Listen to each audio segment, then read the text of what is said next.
So I'm Mike Wilmont with the Michigan Leadership Institute, and I'm not quite sure if I drew the short straw or if it's just that I served as a superintendent for 18 years and I had to deal with finance issues all the time that I get this wonderful topic as part of this presentation. So what we want to try to do tonight is bring some focus to the sustainability pillar of the district strategic plan. And clearly the resources that the district has are critical to the district's ability to sustain quality programs and services for students and families along the way. And there's some things that we know for sure. With the passage of Proposal A back in 1995, the effort that was supposedly a school reform effort that was going to take care and stabilize school funding, we switched the focus of the primary means upon which schools receive their funds. We know they come from property tax, we know it comes from sales tax, but it's predicated on the number of students that a school district has that determines how much money they receive. And as a result, it's critical for districts to be able to maintain as much as they possibly can their student enrollment, because as the student leaves, the dollars allocated for them leave as well. When you look at what's happened to the state of Michigan over the last several years, most school districts have experienced a loss in student enrollment. Such to the extent that in the last school year alone, the state of Michigan lost 80,000 students. Think about that for a minute. 80,000 kids who went to school in Michigan in 2013-14 are not anywhere in the state in 2014-2015.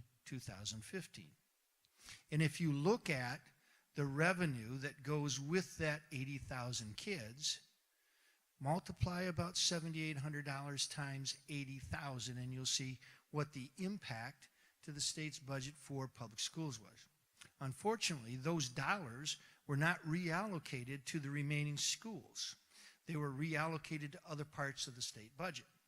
So districts who had that declining enrollment lost the corresponding dollars and are left with the prospect of saying, we're either going to eat into our fund equity, our bank account, dollars that we've set aside for a rainy day, or we're going to reduce programs and services for kids, or we're going to look at how we're providing programs and services now and see if there's a more effective way that we can go about providing those programs and services.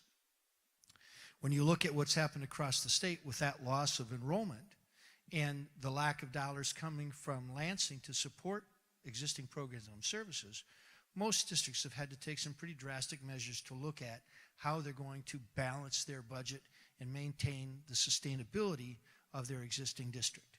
It's taken lots of different forms: staff layoffs, building closures, eliminations of programs and services, all kinds of options districts have to look at. And part of the challenge for Ferndale is to take that same look at what we're doing and say, is there a better way that we can provide programs and services for kids?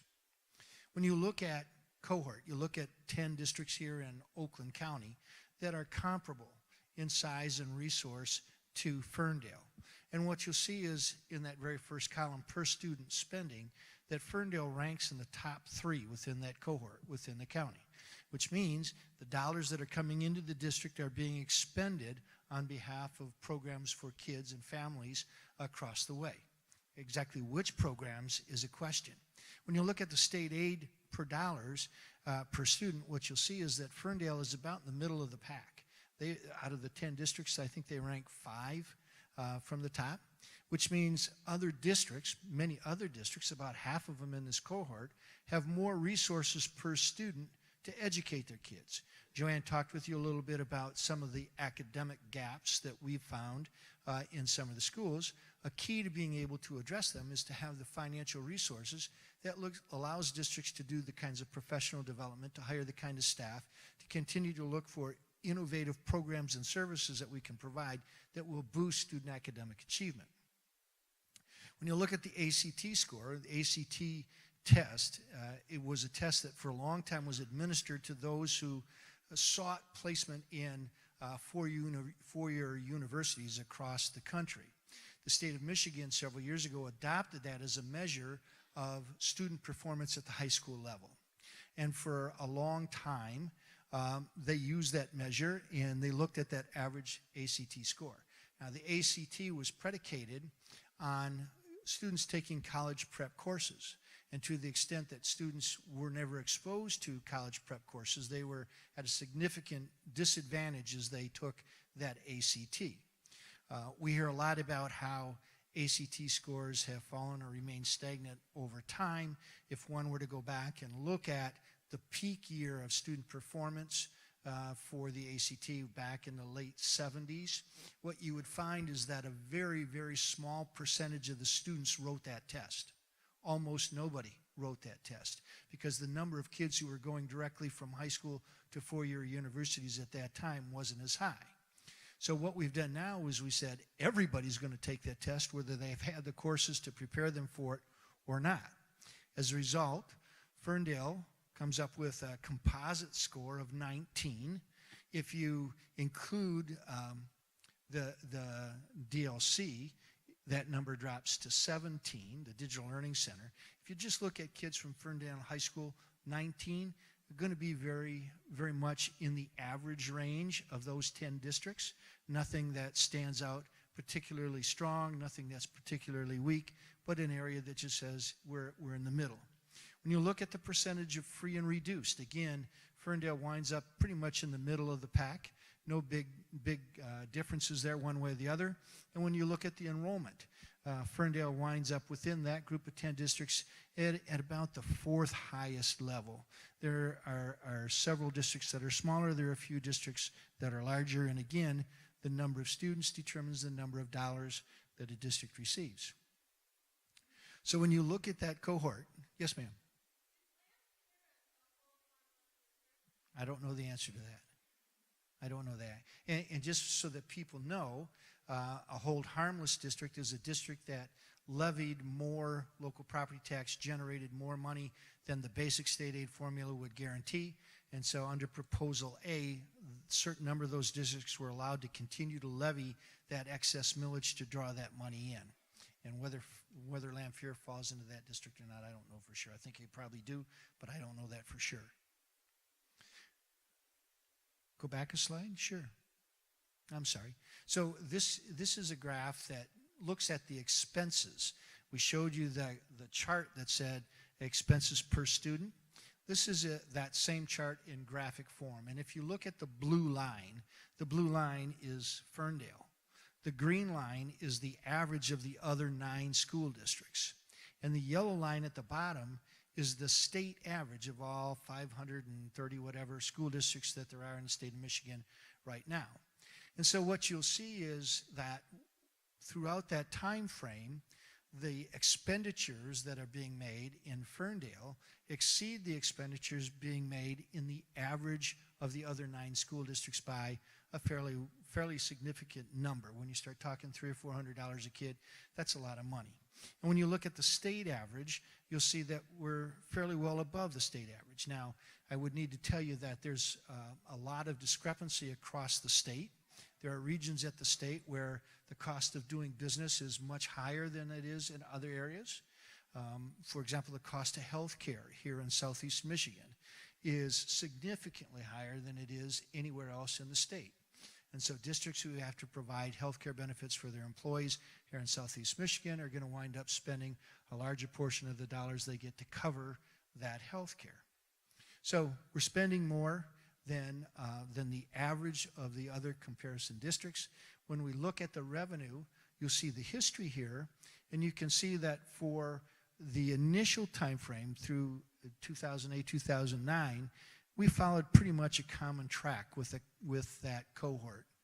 As we got to 2011, those paths crossed and we dropped slightly below, came back up in 12, and in 13 dropped back down to being just about exactly at the average where those dollars were coming in. Question in the back. Yes, ma'am.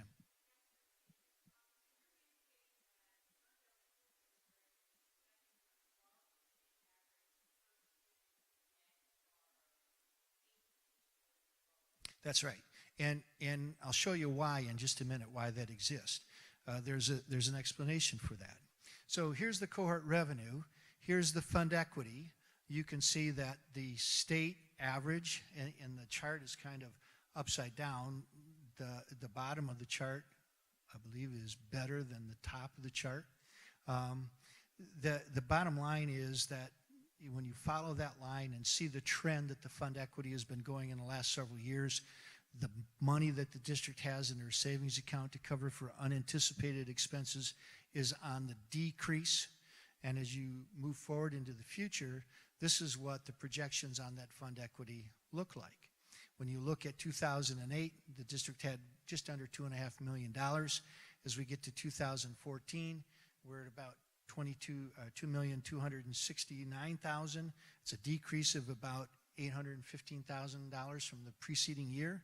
And as we go into 15-16, the projection is that if we continue to do the same things that we're currently doing, that we will consume all of the fund equity and would be in a negative financial position, in a deficit, unless we made some adjustments along the way.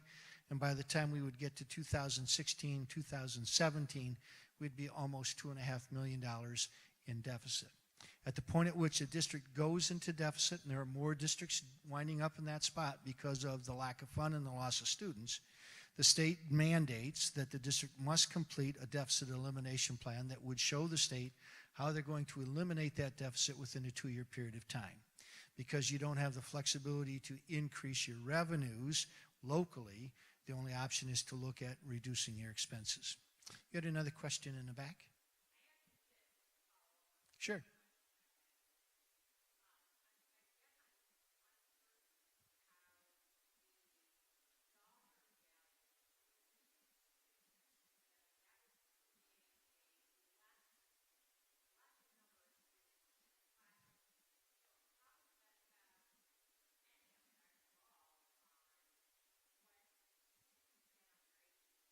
Let me show you. Go ahead.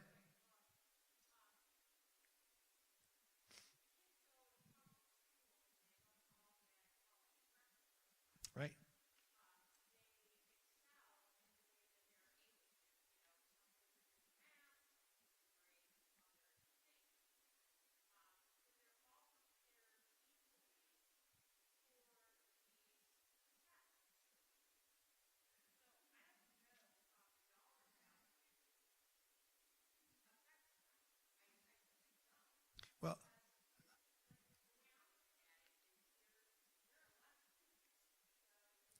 Well, hold on for a few minutes, and if we don't answer your question, come back, because I think we're going to answer it for you. Okay? So just take a look here. If you look at just the schools within Ferndale, how we have decided to allocate the dollars that we receive on a per pupil basis. And you can see from the top, and if you look at the 2012-2013 year, you can see that the dollars that were spent on a per student basis at each of the schools varied quite a bit. Particularly when you look at the elementary schools, you can see that there's a wide swing of almost $1,000 per kid at the top. And when you look at the secondary schools and you look at Ferndale High School, for example, where we spent $10,000 a kid, and then look at the Digital Learning Center, which is an alternative high school program, we spent $3,800 a kid. Obviously, if you're spending that kind of difference, you're going to have a difference in the kinds of programs and services you can provide. You can see as you move to 2014, 2015, that differential has narrowed, but hasn't been completely eradicated. You had a question back here? Yes, ma'am?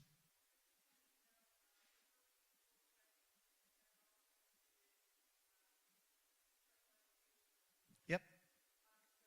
Total dollars. Yes, ma'am.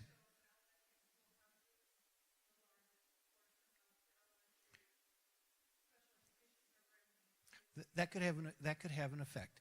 But I believe that the cost of the center program has been removed from these numbers. So these are in-district, low-incidence, special education students that the district is mandated by state and federal law to provide services for. Okay? So you can see the yearly average and the state aid per pupil and the average without the DLC. You can see that with the DLC, if we continued, you can see the enrollment on the left-hand side there has been declining substantially over the last several years. It's been a precipitous fall down to 343 kids in the current year. If you look at the dollars associated with it, the dollars that the district took in comparison to what we spent in that program, the district over the last several years was receiving more money than what they were spending to educate those 343 kids, to the tune in 2014 of $1.6 million. If the district said we were going to try to offset that difference, it would take another $1,600,000 in order to do that. Substantial dollars. So with that, make sure we're on target. Plant Rand's going to do their enrollment projections, but I haven't forgotten your question yet. If you'll just hold tight, we're going to come back to it. Paul Wills.